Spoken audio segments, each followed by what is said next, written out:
우리가 함께 읽은 성경은 고린도 후서입니다. 사도 바울이 고린도 후서를 썼을 때 에베소에 있었습니다. 사도 바울이 3차 전도 여행을 계획하면서 원래 에베소에서 고린도로 간 후에 고린도에서 그 마게도냐 지역을 다 이렇게 둘러보고 다시 고린도에 들렸다가 예루살렘으로 돌아가려고 선교 계획을 짰었습니다. 그런데 중간에 이 계획이 좀 바뀌면서 고린도를 두 번 들리지 않고 한 번만 들리게 되었습니다. 이것 때문에 고린도 교회에 있는 여러 사람들이 이 바울에 대해서 비난하기 시작했습니다. 마음이 바뀌었다, 변덕스러워졌다, 이렇게 바울을 비난하고 나서게 되었습니다.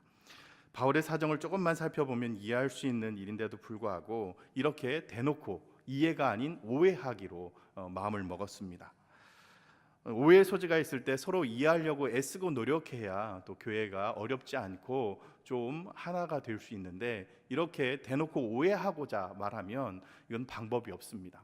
교회가 시끄러울 수밖에 없겠죠. 우리는 이미 고린도전서를 통해서 고린도 교회가 얼마나 시끄럽고 문제가 많았는지 잘 알고 있습니다. 아예 처음부터 그리스도파, 아볼로파, 바울파, 게바파 나뉘어져서 서로 으르렁대며 싸웠던 모습을 우리가 기억합니다. 원래부터 고린도 교회가 그렇게 싸움이 많았고 이렇게 분란이 많았는가? 그렇지는 않을 것입니다. 고린도 교회가 원래는 하나님의 말씀도 잘 받아들였고 또 그 하나님의 말씀을 잘 받아들인 것만큼 은혜가 풍성해서 정말 하나님께 받은 은혜가 참 많았던 교회였습니다. 그런데 그렇게 하나님께서 받은 은사들도 넘쳐났던 이 교회가 어떻게 해서 지금은 이렇게 서로 으르렁거리며 서로를 오해하고 이렇게 분란이 많은 교회로 변질되었을까요? 고린도 교회가 가지고 있는 문제가 한두 가지가 아니기 때문에 그에 따른 이유들도 굉장히 많이 있겠지만 좀 생각해 보면 이런 문제가 있지 않을까 생각되어집니다. 그것은 하나님께서 큰 은혜를 베풀어 주셨는데 그 은혜를 베풀어 주신 하나님 앞에 집중하고 그 하나님을 신뢰하기보다 그 은사를 받은 사람을 바라보고 그 사람을 신뢰했기 때문에 문제가 심각해지지 않았나 생각해 보게 됩니다. 이런 상황 속에서 바울을 오해하고 또 바울을 향해서 변덕쟁이다, 그리고 경솔한 사람이다라고 이렇게 비난하는 사람들 향해 바울은 그들에게 할 말이 참 많이 있었을 것입니다. 당장이라도 방문해서 그들에게 자신의 상황을 변명하고 또 그들에게 해명할 거리도 참 많이 있었을 것입니다. 그런데 오늘 본문 고린도 후서를 쓰면서 자기 자신에 대해서 이렇게만 이야기합니다. 나는 일체의 행동이 오직 하나님 앞에서 예만 되었지 아니요 내 스스로가 할 수 있는 것이 아니다. 이 모든 것은 하나님의 뜻에 따라서 된 것이지 내 마음대로 변경된 것이 아니다 라고 말입니다. 사실 바울의 선교 여행을 보면 자신이 어떤 편의와 또 자신의 사정 때문에 선교 여행을 바꾼 적은 없습니다. 그 일정들이 다 하나님께서 인도해 주신 일정들이었습니다. 만일 선교 여행을 자신의 편의대로 그 일정들을 변경하고 바꾸었다면 아마도 우리 성경에 기록되어 있는 이 고린도 교회는 탄생조차 못했을 것입니다. 바울이 제2차 전도 여행을 계획할 때 사실은 처음에 1차 전도 여행을 다녀왔던 그 지역만 돌아다니면서 그들의 신앙을 돈독히 하려는 목적이 있었습니다. 그런데 막상 출발하고 나니 하나님께서 계속해서 이 1차 전도했던 그 지역뿐만 아니라 계속 서쪽으로 바울 일행들을 몰고 가시는 것을 보게 되었습니다. 그래서 그 서쪽 끝에 바닷가까지 이뤘을 때 무시아 지역에서 하나님께서 환상 가운데 마게도냐 사람을 보여주시고 그 마게도냐 사람들이 이리 와서 우리를 도우라라는 환상을 보게 됩니다. 그래서 그곳에서 배를 타고 마게도냐 지역에 넘어가서 결국 고린도 교회까지 세우게 되었던 것입니다. 그들도 고린도 교회도 결국 하나님께서 사도 바울의 전도 여행을 강권하시고 그리고 변경시켜 주지 않았다면 그들의 교회가 탄생될 수 없었던 것입니다. 그런데 지금 와서 자신들의 교회에 두 번이나 들려야 되는데 단 한 번밖에 들리지 않았다고 해서 바울에게 변질된 사람, 변덕스러운 사람, 경솔된 사람이라고 말하는 것은 정말 오해하기로 작심한 일이라고 우리가 볼 수 있습니다.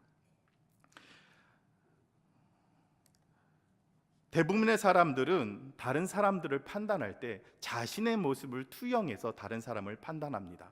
내가 이렇게 생각하니까 다른 사람도 그렇게 할 것이라고 생각하는 것입니다.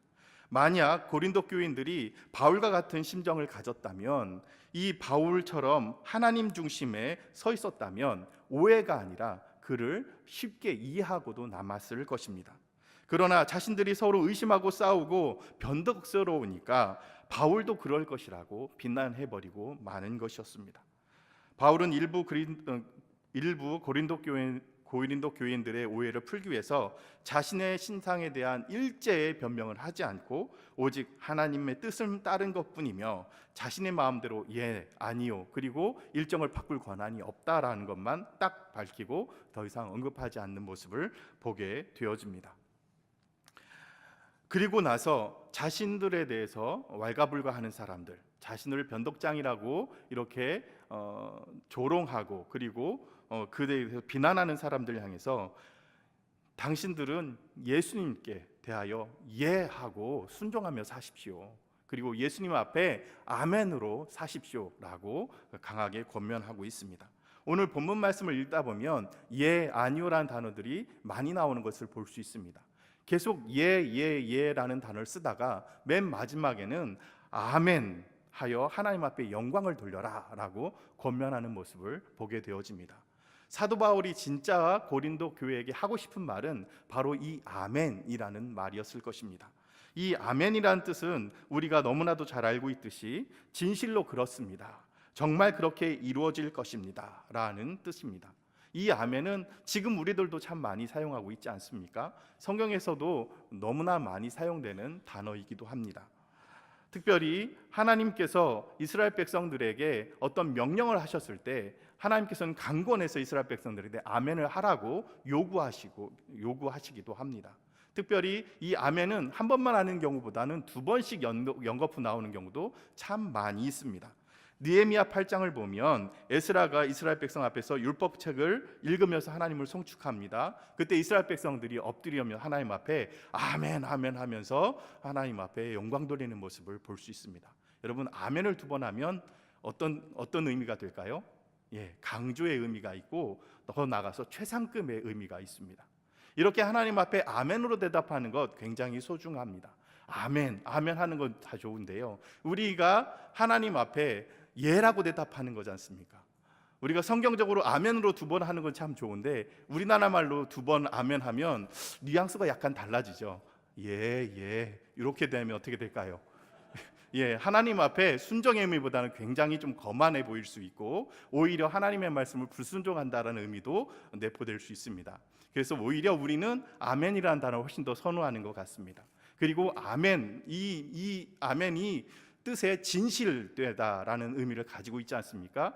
예수님도 정말 요한복음에 보면 하나님의 말씀을 하실 때, 강조해서 말씀하실 때 이렇게 말씀하십니다. 내가 진실로 너희에게 이르노니 아멘 아멘 레고 휘민, 이렇게 두 번이나 말씀하고 계시는 모습을 볼 수 있습니다. 바로 이 아멘의 모습, 진실되게 하나님의 말씀을 받아들이고 진실되게 하나님 말씀만 의지하라는 이 아멘의 신앙을 바로 사도 바울이 고린도 교회에게 요구하고 있는 것입니다. 또한 오늘 이 말씀을 읽는 우리들에게도 하나님께서 이 사도 바울의 마음을 통해, 사도 바울의 말을 통해 오늘 우리에게도 아멘의 신앙을 회복하라고 우리에게 말씀하고 계십니다. 과연 우리가 회복해야 될 이 아멘의 신앙은 무엇일까요? 첫 번째로 이 아멘의 신앙은 하나님의 약속을 믿는 신앙입니다. 오늘 본문 20절 말씀을 우리가 한 목소리로 함께 읽어보도록 하겠습니다.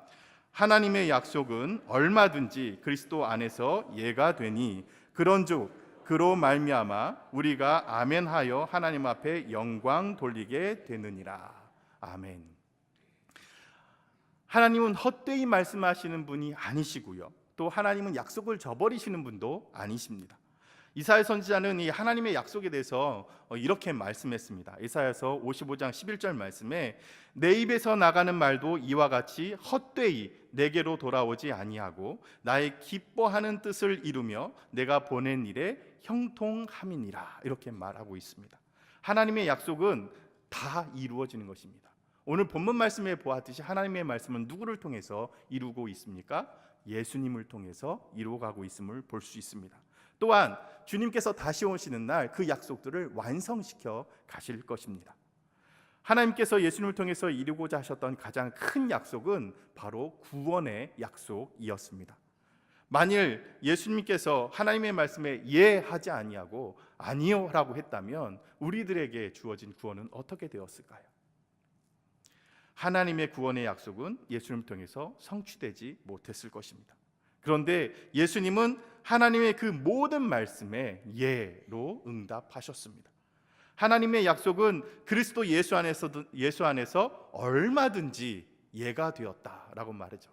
우리가 여기서 얼마든지라는 단어를 보니까 뭐 아무거나 다 순종하고 아무거나 다 그 말씀을 쉽게 따를 수 있는 것처럼 보여질지 몰라도 여기서 얼마든지라는 것은 얼마만큼 예가 되었는지 보라라는 뜻입니다. 하나님의 약속이 예수님 안에서 이만큼이나 얼마만큼이나 예가 되었는지 한번 확인해 보라는 뜻입니다. 그만큼 예수님은 하나님의 약속이라면 또 하나님께서 맡겨주신 일이라면 다 예로 순종하셨다라는 뜻입니다. 예수님께서 그 하나님의 약속을 이행하시고 또 하나님께서 분부하신 그 모든 일들을 순종하기 위해서 어떤 일까지 하셨습니까? 가장 먼저 자신의 위치까지 버리셨습니다. 그 높은 하늘의 보좌를 버리시고 그 낮은 곳까지 육신의 옷을 입으시고 그리고 세상에서도 가장 낮은 곳에 오셨던 분이 바로 예수 그리스도이십니다. 또한 하나님께서 십자가 지라는 그 명령 때문에 그것을 지기 위해서 끝까지 순종하셨습니다. 결코 쉬운 일 아니지 않습니까? 우리가 너무 잘 알고 있듯이 겟세마네에서 땀방울이 핏방울이 될 만큼 하나님 앞에 부르짖어 기도하면서 이 잔을 옮겨달라고 기도하셨던 것이었습니다. 그만큼 힘든 길이었음에도 불구하고 예수님의 기도의 마지막 모습은 무엇이었습니까? 내 뜻이 아닌 아버지 뜻대로 하십시오라고 그 길을 순종하며 나갔던 모습을 보게 되어집니다. 이처럼 하나님의 말씀, 하나님의 약속을 순종한다라는 것, 하나님의 약속을 믿고 따른다는 것 결코 쉬운 일이 아닙니다. 앞에 막막할 일이 한두 번이 아닙니다. 우리가 잘 알고 있듯이 우리의 믿음의 조상 아브라함이 하나님의 약속을 받았을 때 어떤 상황이었습니까? 아무것도 보장되지 않았던 상황이었습니다. 그저 하나님의 말씀만 붙들고 예하고 자신의 본토 친척을 떠나 하나님께서 인도하신 대로 무작정 떠났습니다. 또한 어떤 때에 한 밤에 하나님께서 아브라함을 불러주셨습니다. 하늘의 별을 보여주시고 땅의 모래를 보여주시고 하면서 내가 너에게 자식을 주겠다. 인간적으로는 말도 안 되는 일이었지 않습니까? 그러나 예로 순종했습니다. 그래서 이삭을 얻을 수 있게 되었습니다. 또한 이삭을 얻고 나니 하나님께서는 또 아브라함을 불러서 이삭을 제물로 바치라 하는 것입니다. 얼마나 기가 막히겠습니까? 그러나 거기에 아무런 토도 달지 않고 예로 순종했습니다. 그때 아브라함이 만난 것은 여호와 이레의 하나님이셨습니다. 그것이 하나님의 약속이었고 그것이 바로 아브라함에게 약속되어진 그 하나님의 뜻을 만나게 된 것입니다. 이렇게 이루기까지 쉬운 일이었겠습니까? 너무나도 어려운 일이었습니다. 또한 더 거슬러 올라가다 보면 노아가 있습니다. 노아는 하나님의 말씀을 듣고 산꼭대기에 방주를 만들기 시작했습니다. 이게 어찌 보면 사람들이 정말 미친 짓이라 하고 사람들이 손가락질하며 놀릴 일이었습니다. 그것을 다 감내하면서 그저 노아도 예로 순종했습니다. 결국 어떻게 되었습니까? 그들의 가족만이 구원을 얻을 수 있게 되었습니다. 여러분, 이렇듯이 흔히들 하나님의 약속의 끝자락에는 이렇게 기쁜 일, 즐거운 일이 있지만 그것을 이루어가는 과정들은 결코 쉽지 않은 모습을 우리가 보게 됩니다. 우리들이 흔히 하는 말 가운데 끝이 좋으면 다 좋다라는 말이 있습니다. 그저 결말만 좋으면 앞에 좀 어려운 일이 있어도 그거 다 잊어버릴 수 있겠다라는 그런 바람이 묻어있는 말일 것입니다. 그런데요, 우리가 생각하는 그런 끝부분과 엔딩 포인트와 하나님께서 생각하시는 엔딩 포인트와 차이가 있을 때가 많이 있습니다. 예수님께서 공생의 일을 하셨을 때 많은 유대인들과 예수님의 제자들이 생각하는 엔딩 포인트는 어디였을까요? 그것은 예수님께서 예루살렘에 입성하시면서 왕좌에 오르셔서 그리고 로마, 자신들을 식민지 통치하던 로마를 몰아내는 것이 자신들이 그렸던 엔딩 포인트였을 것입니다. 그러나 하나님께서 예수님에게 맡겨주셨던 그 모습은 그게 아니었죠. 그저 무기력하게 십자가에서 달려 돌아가시는 것이었습니다. 그것을 보았을 때 유대인들과 제자들은 이것은 정말 해피엔딩이 아니지 않습니까? 자신들의 보기에는 너무나도 좌절과 절망 가운데 빠져들 수밖에 없고, 어떻게 보면 그 엔딩은 새드 엔딩이었을 것입니다. 그러나 하나님 보시기에는 그곳은 엔딩 포인트가 아니었습니다. 그것으로 끝나는 것이 아니었습니다. 하나님은 부활까지도 생각하고 계셨습니다. 그러나 우리들은 거기까지 바라보지 못하니 우리 마음대로 하나님의 약속을 이렇게 생각하고 저렇게 생각하면 결국 하나님의 말씀을 오해할 수밖에 없고 좌절할 수밖에 없고 중간에 이해하고 따르다가도 언제든지 아니오라면서 돌아설 수밖에 없는 것이 우리들의 모습이라는 것입니다. 왜 이렇게 하나님의 약속한 것에 대한, 하나님에 대한 약속에 대한 생각의 차이가 이렇게 나타나는 것일까요? 그것은 하나님의 약속을 자기 자신의 나름대로 생각하고 결론을 내리기 때문입니다. 우리가 잘 알고 있듯이 요나 선지자를 한번 보십시오. 하나님께서 아수르의 수도인 니느웨에 가서 회개를 선포하라, 그 나라를 회복시키겠다 말씀하셨습니다. 너무나 싫었습니다. 자신의 나라를 호시탐탐 노리는 아수르는 멸망하면 좋겠는데 회복시키시다니요, 이거는 도저히 용납할 수 없었습니다. 그래서 요나 선지자가 택한 방법이 무엇입니까? 니느웨로 가는 척하다가 정반대인 다시스로 가는 것, 그것이 자신의 택한 모습이었습니다. 그렇게 하나님의 말씀을 자의적으로 해석하고 자신 멋대로 결론을 내었을 때 요나 선지자가 얼마나 고생했는지 아시지 않습니까? 또한 요나 선지자를 통해서 하나님께서 결국은 그곳에 보내셔서 다시금 회개를 선포하게 하시는 하나님의 모습도 볼 수가 있습니다. 이처럼 하나님의 약속과는 정반대의 생각을 갖는 모습, 그렇게 해석하는 모습을 통해서 우리는 하나님의 생각과 우리들의 생각의 차이가 얼마나 크게 나는지 다시 한번 확인해 볼 수가 있는 것입니다. 하나님의 약속은 아무에게나 이루어지는 것이 아닙니다. 내가 하나님의 약속을 이루겠다고 자신해도 결국 요나 선지자처럼 이렇게 정반대의 길을 가는 경우가 너무나 비일비재할 뿐입니다. 그러면 이 하나님의 약속은 어디서만 이룰 수 있는 것입니까? 오늘 본문에서도 말씀하고 있듯이 오직 예수 그리스도 안에서만 이룰 수 있는 것입니다. 그래서 바울은 18절 말씀에 하나님은 미쁘시다라고 확신 있게 말씀할 수 있었던 것입니다. 하나님은 믿을 만하시다, 하나님은 미쁘시다, 이렇게 말입니다. 그 하나님의 약속이 예수 그리스도 안에서 이루어진다는 것을 확실히 깨달았던 이 바울의 삶이 어땠습니까? 자신의 인생을 모두 주님을 위해서만 살아갔습니다. 복음을 해서 그 험난한 고난을 다 겪어도 그것을 고난으로 여기지 아니하고 감사함으로 살아갈 수 있었던 바울의 모습을 보게 됩니다. 이렇게 엄청난 고난을 당하면서도 그는 오늘 본문에서 말했듯이 그의 고백이 어떻게 나타납니까? 하나님은 믿을 만하다, 하나님은 신뢰할 만하다, 하나님은 미쁘시다, 이렇게 고백하는 모습을 보게 됩니다. 율법에 정통했던 바리새파 출신 바울이 예수 그리스도를 만난 이후에 그 예수 그리스도가 구약에서 약속했던 그 모든 약속들의 성취자임을 깨닫고 나자 그 예수 그리스도를 품고 예수 그리스도만을 의지해서 일생을 살아갔던 모습을 보게 됩니다. 이 엄청난 삶을 살아갈 수 있었던 것, 그것은 예수 그리스도 안에서 이루어질 하나님의 약속을 믿는 바로 아멘의 신앙으로부터였다라는 것입니다. 이런 아멘의 믿음이 오늘 우리에게 있기를 간절히 부탁드립니다. 두 번째는 아멘의 신앙은 그리스도를 본받는 신앙입니다. 오늘 본문 19절 말씀 우리가 한 목소리로 함께 읽도록 하겠습니다. 우리 곧 나와 실로아노와 디모데로 말미암아 너희 가운데 전파된 하나님의 아들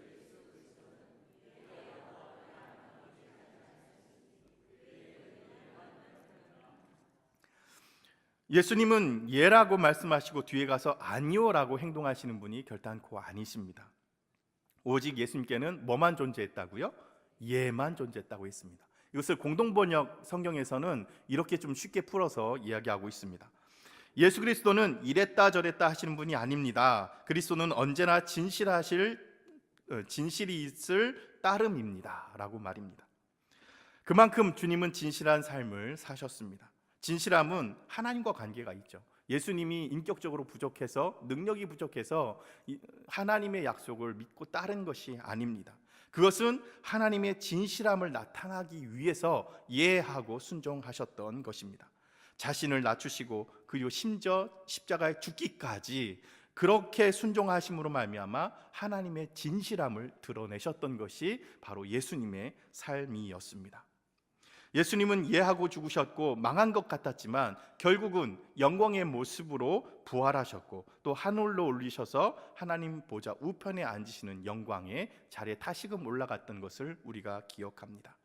하나님의 뜻이 내 뜻과 맞지 않다고 할지라도 하나님의 뜻 앞에서 내 뜻을 온전히 내려놓는 것, 바로 그것이 아멘의 신앙입니다. 예수님이 받으신 고난으로 예수님께서 고난 받으심으로 순종을 배우셨다면 우리들도 그 고난에 동참함으로 말미암아 그 순종함을 배워야 하는 것 당연한 것 아니겠습니까? 우리에게 다가온 고난을 잠잠히 한번 돌아보시길 바랍니다. 그 안에 하나님께서 우리에게 요구하시는 순종이 분명히 있을 것입니다. 범사에 순종하신 예수님은 항상 일관성 있는 삶을 사셨습니다. 이랬다 저랬다 하시는 분이 아니셨습니다. 세상에도 이랬다 저랬다 하면 성공하기 힘듭니다. 신앙생활도 마찬가지겠지요. 존 스토트 목사님은 비교할 수 없는 그리스도라는 책에서 그리스도를 본받는 것에 대해서 이렇게 말하고 있습니다. 그리스도를 본받는 것은 그를 본받아 십자가를 지고 고난을 견디는 것뿐만 아니라 그의 성육신과 죽음에 나타난 겸손을 본받는 것이며, 그리스도께서 우리를 사랑하신 것처럼 다른 사람을 사랑하는 것, 하나님이 그리스도 안에서 우리를 용서하신 것처럼 다른 사람을 용서하는 것, 그분이 깨끗하신 것처럼 우리 자신을 깨끗하게 하는 것, 보복을 하지 않고 부당한 고난을 참으며 그분의 발자취를 따르는 것, 그분이 하나님 아버지에 의해 보내심을 받은 것처럼 세상에 나아가 선교하는 것이다, 이렇게 말했습니다. 이처럼 예수님께서 사셨던 그 삶을 따라 사는 것, 어찌 보면 우리의 힘으로는 굉장히 불가능해 보입니다. 우리의 힘으로는 정말 역부족인 것입니다. 더욱이 오늘날 교회와 그리스도인들은 십자가 지는 삶을 또 싫어하고 또 자신의 편의대로 예수님을 믿으려 하기 때문에 사실상 십자가 없는 교회다라는 말들을 참 많이 합니다. 고난이 오면 쉽게 넘어지고 절망해버리는 경우가 적지 않습니다. 또한 예수님을 믿지 않는 세상 사람들과 구별되어지는 이 생명력이 우리 안에 찾아보기 힘든 것이 오늘날의 그리스도인들의 모습일 것입니다.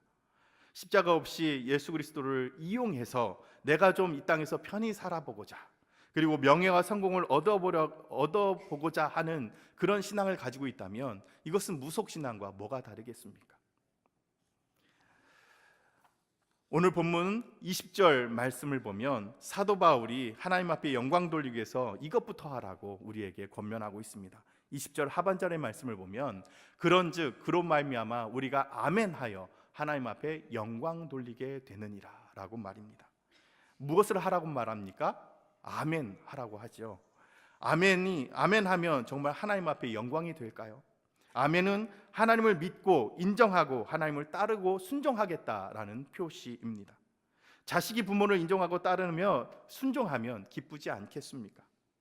그런데 바울이 고린도 교회를 향해서 이 아멘으로 말하는 것은 사람에게 아멘하라는 것이 아니라 하나님의 약속, 또 예수 그리스도께 아멘하라고 말하고 있는 것입니다.